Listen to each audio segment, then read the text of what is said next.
શ્રી કૃષ્ણ કહે છે કે નીતિનું લેજો, અનીતિનું લેતા નહીં. જેના હકનું હોય તેને આપીને ખુશ થજો. સંપત્તિના મોહમાં સંબંધો બગાડતા નહીં. બધું અહીંયા જ છોડવાનું છે. જીવનમાં સંબંધોને મહત્ત્વ આપશો. માણસાઈ રાખીને જીવજો. હું તમારી સાથે જ છું. ભગવદ્ ગીતામાં શ્રી કૃષ્ણ કહે છે કે જેમ જન્મ અને મૃત્યુ આપણા હાથમાં નથી, એવી જ રીતે નિયતિ, પ્રકૃતિ અને ઈશ્વરે બનાવેલ સૃષ્ટિમાં આપણા હાથમાં કર્મ સિવાય કંઈ જ નથી. બધું જ સમય, પરિસ્થિતિ અને સંજોગો પ્રમાણે બદલતું રહે છે.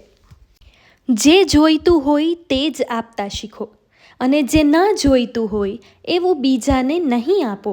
શરૂઆત સારી કરો, કારણ કે જે આપશું એ જ પાછું મળશે. તમે મને પસંદ કરો કે મને નફરત કરો, બંને વાત મારા પક્ષમાં છે.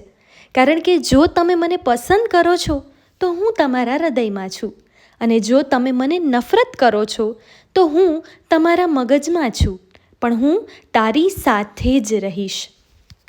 કર્મનું ચક્ર આત્માની સાથે જન્માંતર સુધી ચાલતું રહે છે.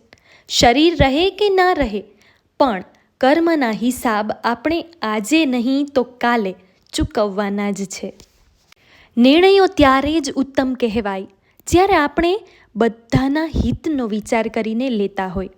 સમજણ ત્યારે જ સાચી કહેવાય કે એમાં બધાની ખુશીઓ અને લાગણીઓને ધ્યાનમાં રાખીને આપણે ચાલતા હોય. કાંઈ કરો તો ઢોલ નહીં વગાડો. નિસ્વાર્થ કરેલું આપણું કર્મ કે ભલાઈ સમય જતાં આપણી પાસે પાછું આવે છે. આપણા અટકેલા અધૂરા કામોને પૂરા કરે છે.